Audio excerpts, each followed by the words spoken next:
Hello dear students, welcome back to the clear concept classes. दोस्तों, आज की class में हम लोग सबसे बड़ी डाउट को क्लियर करने वाले हैं कि हम लोग अपनी पढ़ाई पर फोकस कैसे रहे। भैया, क्या सबसे बेस्ट तरीका हो सकता है कि हम लोग पढ़ाई कैसे करें, मतलब the best way to study, सबसे बेस्ट तरीका क्या है पढ़ाई करने का। दूसरा कि भैया हम लोग क्या टाइम दें, मतलब क्या टाइम सही है हमारे, कौन सा टाइम ऐसा है जो हमारे लिए सबसे बेस्ट है, जिस समय हम बैठ के पढ़े तो हम फोकस रहे अपनी पढ़ाई पर। हर एक सब्जेक्ट पर कितना टाइम दें ताकि हम अच्छे से पढ़ पाए। उसके बाद से लास्ट कि how to relax our mind, हम अपने माइंड को कैसे रिलैक्स करें ताकि हम पढ़ाई पर फोकस रहें।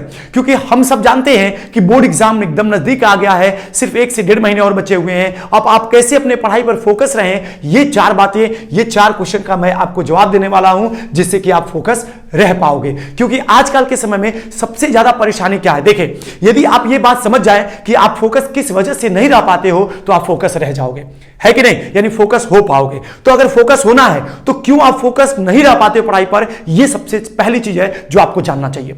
और क्या सबसे पहली चीज है कि भैया हम पढ़ाई पर फोकस इसलिए नहीं रह पाते हैं क्योंकि हमारे सामने सबसे बड़ी प्रॉब्लम यह है कि हमारा कोई सब्जेक्ट तैयार नहीं है सही से, और हमें ये नहीं समझ में आ रहा है कि हम कौन सा सब्जेक्ट किस टाइम पढ़े। जब मैथ की बुक लेके पढ़ते हैं तो फिजिक्स केमिस्ट्री की चिंता सताने लगती है, फिजिक्स केमिस्ट्री लेके बैठते हैं तो बायोलॉजी और एसएसटी की चिंता सताने लगती है। तो इस तरह से बहुत सारे सब्जेक्ट में प्रॉब्लम हो जाता है, जिसकी वजह से हम लोग एकदम स्ट्रेस हो गए हैं, पागल हो गए हैं, लोग समझ में नहीं आ रहा क्या टाइम बनाया जाए, कैसे पढ़ा जाए। तो इन सारी चीजों का जवाब मैं आज आपको देने वाला हूं, तो आप बिल्कुल वीडियो को अंत तक बने रहिएगा और मैं हर एक चीज, हर एक प्रॉब्लम्स का सॉल्यूशन आपको बताऊंगा। क्या बेस्ट तरीका है, कैसे आप अपने पढ़ाई पर फोकस रह सकते हो और बोर्ड एग्जाम में अपने एक अच्छे रिजल्ट ला सकते हो। ठीक है, तो देखिए, सबसे पहला तरीका कि बेस्ट वे टू स्टडी, सबसे बेस्ट तरीका क्या है, कैसे हम पढ़ें कि हम फोकस रह पाए। तो देखिए, सबसे पहला पढ़ने का यह तरीका कि आपको पता है कि आप फोकस किस वजह से नहीं रह पाते हो। यदि आपको बीमारी पता चल चुकी है तो आप उसको ठीक भी कर दोगे। इसलिए सबसे पहले आप समझिए कि क्या परेशानी है। तो परेशानी आपकी सबसे पहले यह है कि आपका कोई भी सब्जेक्ट तैयार नहीं है, जिसकी वजह से आप इस चीज को लेकर प्रॉब्लम में हो कि कौन सा सब्जेक्ट पहले पढ़े और कौन सा सब्जेक्ट बाद में।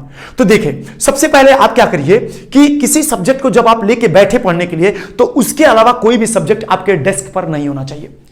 आप मान लो आपका टेबल है, पढ़ाई कर रहे हो, जहां कहीं भी आप बैठ के पढ़ रहे हो वहां पे एक सब्जेक्ट आप लेके बैठे। यदि आप मैथ लेके बैठ रहे हो तो सिर्फ मैथ लेके बैठ के पढ़ो, बाकी सब्जेक्ट वहां से हटा दो, नहीं तो फिर आपको चिंता सताती रहेगी कि नहीं ये सब्जेक्ट नहीं तैयार है, वो सब्जेक्ट नहीं तैयार। जब आपके पास एक सब्जेक्ट रहेगा तो उसे एक ही सब्जेक्ट को पढ़ोगे, है ना। इसलिए आप किसी एक सब्जेक्ट को पहली बात की लेकर के बैठो पढ़ने के लिए एट ए टाइम। दूसरी बात कि जब कभी भी आप किसी भी सब्जेक्ट को लेके बैठो तो एक जगह पर एक डायरेक्शन में बैठ के लगातार मत पढ़ो, कोशिश करो कि डायरेक्शन और जगह बदल ले।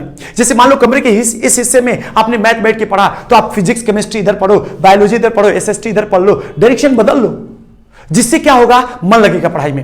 पहली चीज आरी बात समझ में, कैसे पढ़ना है, तो कैसे पढ़ना है कि एक सब्जेक्ट एक ही समय पर लेकर के पढ़ना है, यह सबसे बेस्ट तरीका होता है। और बाकी सब्जेक्ट आपके सामने नहीं होना चाहिए, उसको कहीं हटा दीजिए, साइड पीछे रखिए अपने, और जहां बैठ के पढ़ रहे हो वहां एक सब्जेक्ट लेके बैठ के पढ़ना है, यह सबसे बेस्ट तरीका होता है।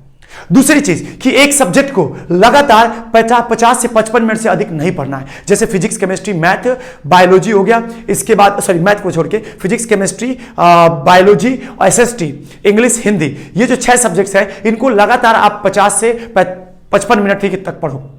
उसके बाद से मैथ हो गया, आप लगातार 1 घंटे 1.5 घंटे लगा सकते हो, लेकिन आपको एक सब्जेक्ट एक समय पे सिर्फ 50 से 55 मिनट ही पढ़ना है। यदि आपकी पढ़ने की एबिलिटी थोड़ी ज्यादा है तो ठीक है, 1 घंटा 10 मिनट 1 घंटा 15 मिनट भी आप कर सकते हो, लेकिन मेरे हिसाब से सबसे बेस्ट तरीका क्या होता है पढ़ाई करने का कि आप एक समय पर एक बुक लेके बैठो, एक समय पर लगातार 50 से 55 मिनट ही पढ़ो।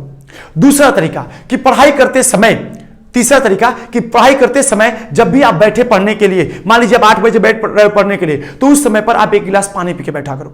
उससे क्या होगी, बॉडी वर्क करती रहेगी उस पानी को प्यूरिफाई करने के लिए, ठीक है, किडनी के थ्रू जो भी होता है, तो उसमें ब्लड का सर्कुलेशन बना रहेगा। ब्लड के सर्कुलेशन की वजह से आपको नींद नहीं आएगी।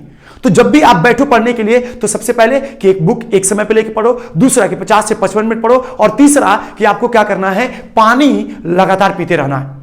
आपने 1 गिलास पानी पिया, फिर बैठ जाओ पढ़ने के लिए, फिर आपका 50 से 55 मिनट हो गया, आप उठ जाओ, उठो, फिर 1 गिलास पानी पियो, टहलो, टहल करके आओ, फिर थोड़ा सा पानी पी करके बैठ जाओ पढ़ने के लिए। आपको ऐसा करना पड़ेगा, है ना, फ्रेश होकर के बैठ जाओ पढ़ने के लिए, फिर लगातार दूसरा सब्जेक्ट पढ़ो। तो ये सबसे बेस्ट तरीका होता है पढ़ाई का। उसके बाद से बेस्ट टाइम टू स्टडी, सबसे बेस्ट टाइम क्या होता है, तो बेस्ट टाइम ये होता है कि जब आप नींद लेकर के उठते हो उसके बाद के जो टाइम होता है वो सबसे बेस्ट का टाइम होता है।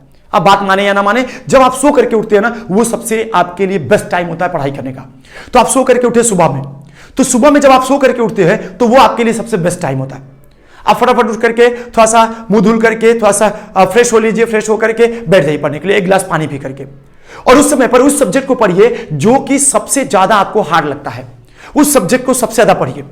इससे क्या होगा कि आपका जब मन फ्रेश रहेगा, माइंड फ्रेश रहेगा, उस समय पर आप बैठ के जब पढ़ोगे उस सब्जेक्ट को, तो इससे ये होगा कि आप थोड़ा फोकस रह पाओगे। नहीं तो आपका जब मन चिड़चिड़ा हो जाएगा, उस समय पे हार्ड सब्जेक्ट लेके बैठ के पढ़ने बैठोगे, नहीं समझ में आएगा।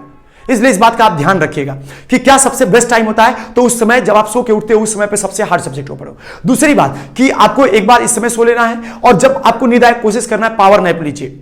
5 मिनट का 6 मिनट का आप एक पावर नैप लिया करिए, बहुत देर तक नहीं। पावर नैप क्या होता है, आप पढ़ते पढ़ते रहते हो, एकदम थकान सी हो जाती है, आप सो अलार्म लगा लिया करो 10 मिनट का, और आप सोते सोते सोगे जैसे, तुरंत 10 मिनट के बाद आपका अलार्म बजेगा, फिर उठोगे, आपका माइंड एकदम फ्रेश फील होगा।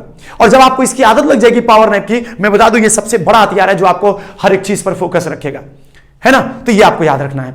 उसके बाद से तीसरा कि how much time we should spend on a subject. मैंने बताया कि किसी सब्जेक्ट पर सबसे अच्छा टाइम या मैक्सिमम टाइम आप कितना दे सकते हो पढ़ाई पर, वो 50 से 55 मिनट, ठीक है ना। लगातार आपको 2 घंटे 5 घंटे तक नहीं पढ़ाई करनी होती है, ये कोई अच्छा तरीका नहीं होता है। आपको लगातार पढ़ना है, आप 50 से 55 मिनट पढ़ो, फिर आप जाओ थोड़ा सा 10 मिनट टहलो, फिर आकर के फिर बैठ जाओ पढ़ने के लिए, और 50 से 55 मिनट फिर।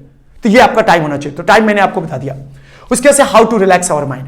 देखिए, जब भी आप पढ़ाई करके उठा करिए, जब भी आप पढ़ाई करके उठा करिए, आप पानी पी लिया करिए। उसके बाद से आप बाहर अपनी जगह को छोड़ के हट जाए करिए। जिस रूम में आप बैठ के पढ़ रहे थे उस रूम को छोड़ के बाहर निकल जाना है। बाहर जाइए, थोड़ा सा अपने फैमिली के लोगों से बात करिए, बच्चों के साथ थोड़ा खेल लीजिए, कोई है तो हंसी मजाक कर लिया, बाहर दोस्तों से मिल लिया, या कोई और भी बड़े बुजुर्ग लोग हैं उनसे बातें कर लिया, थोड़ा सा उनके बारे में पूछ लिया। ये सबसे बेस्ट तरीका होता है माइंड रिलैक्स करने का। वो लोग कैसे खाते पीते रहते हैं, कैसे टाइम मैनेज करते हैं, चाहे बाकी सारी चीजें जो भी आपको अच्छा लगे, आप उससे उनसे बातें करिए। आप 5 से 10 मिनट उन लोगों से बातें करिए, जिससे आपका माइंड बहुत ज्यादा रिलैक्स होगा।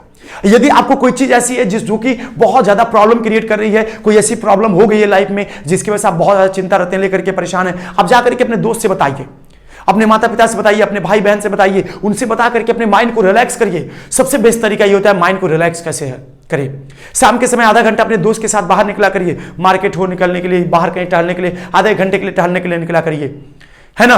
उस समय आप अपने दोस्तों से वो सारी प्रॉब्लम्स बता दिया करिए जो आपको लगती है कि आपके अंदर वो कमी है, या कुछ ऐसा प्रॉब्लम है जिसकी वजह से आप पढ़ नहीं पाते हो, या प्रॉब्लम होती है, वो सब जाके अपने दोस्तों से बता दिया करिए। जैसे आप कोई ऐसी घटना घट गई हो जिससे आप लेकर के परेशान हैं, कोई ऐसी प्रॉब्लम है जिससे लेकर के परेशान है, आप जाकर अपने दोस्तों से बताएं, अपने भाई बहन से बताएं, माता पिता से बताएं, उन सबको अच्छा दोस्त बनाएं। इन सबसे आप बताएंगे, उससे अपना माइंड रिलैक्स हो पाएगा। तो ये कुछ तरीके हैं जिससे आप अपने आप को अपने फोकस रख सकते हैं अपने पढ़ाई पर, ठीक है ना। तो टाइम मैनेजमेंट मैंने बता दिया कैसे करना है, और ये 4 बातें आप याद रखिए, ये आपको कहीं ना कहीं बहुत अच्छे तरीके से हेल्प करेंगे। इसलिए ये चीज अपने दिमाग में रखिएगा, और मैं आशा करता हूं कि जरूर आपको इससे कुछ ना कुछ सीखने को मिला होगा। और मैं भगवान से जरूर प्रार्थना करूंगा कि आप सभी बच्चे ये जो चीज आप मेरे सीख रहे हैं कहीं ना कहीं आपके लिए हेल्पफुल हो, और आप अपने बोर्ड एग्जाम में बहुत अच्छा कर पाए, ठीक है। तो आज के लिए बस इतना ही। यदि आपको कोई भी और डाउट है तो आप नीचे कमेंट करिए, मैं आपको उसका भी जवाब दूंगा, ठीक है। तो आज के लिए बस इतना ही। Thank you for watching and all the best for your exam.